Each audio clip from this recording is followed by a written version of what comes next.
नमस्कार, मी प्रीती. आवाज इंडिया मराठीमध्ये आपल्या सर्वांचं स्वागत आहे. महापालिका निवडणुकांसाठी उमेदवारी अर्ज दाखल करण्याचा आजचा शेवटचा दिवस होता. राज्यभरात आघाडी युतीच्या जागा वाटपावरून राजकीय हालचालींना वेग दिसून आला.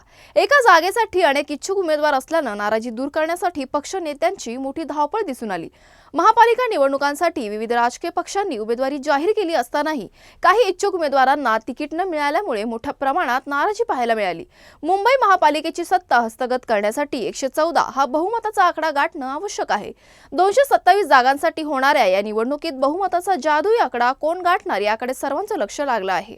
माझ्यासोबत वॉर्ड क्रमांक 3 चे उबाडाचे उमेदवार रोशनी गायकवाड. रोशनीताई, काय सांगाल? वॉर्ड नंबर 3 च्या आपण खूप काही समस्या आहेत, आज तुम्ही फॉर्म भरून आला, कसं त्याचे पूर्ण करणार?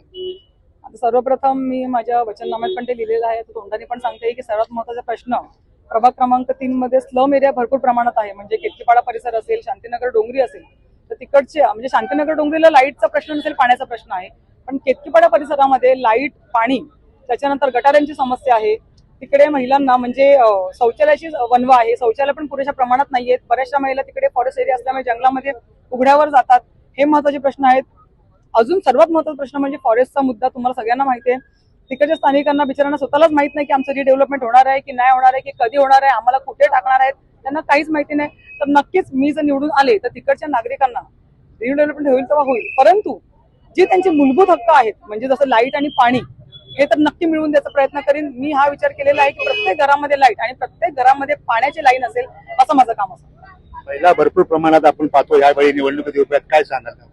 आता बघा, खरं बघायला गेलं ना तर मी पुरुषांना काही नावं नाही ठेवत आहे, पण जी शक्ती महिलांमध्ये आहे, आदिशक्ती महिला आहे, या सृष्टीची निर्मात्याची ताकद महिलांमध्ये असते. म्हणजे एखाद्या जेव्हा मुलाला किंवा मुलीला जन्म एखादी महिला घालते तेव्हा तो वंश तो वाढत असतो. त्याच्यामुळे यावेळेला हे महिलांचं राज्य जे आलेलं आहे ते तुम्हा सर्व भावांच्याच आशीर्वादाने आहे. परंतु आज जमाना असा आहे की महिला कुठेच पुरुषांपेक्षा कमी नाहीये. आज महिला घराच्या बाहेर जाऊन सगळं करू शकतात, पण घरातली कामं पुरुष करू शकत नाही. त्याच्यामुळे हो, आम्ही महिला जसं घर आमचं चांगलं सांभाळू शकतो तसंच आम्ही आमचा प्रभाग, आमचं राज्य आणि आमचा देश सुद्धा चांगला सांभाळू शकतो. काय सांगाल मॅडम? येणारा महापौर उद्धव आणि युतीचा असेल? येणारा महापौर 1001% तुम्ही जेवढे मीडियावाले तुम्ही लिहून घ्या. येणाऱ्या काळात महापौर हा मुंबईचा मराठी माणूस आणि शिवसेना उद्धव बाळासाहेब ठाकरे आणि मनसे युतीचाच असेल.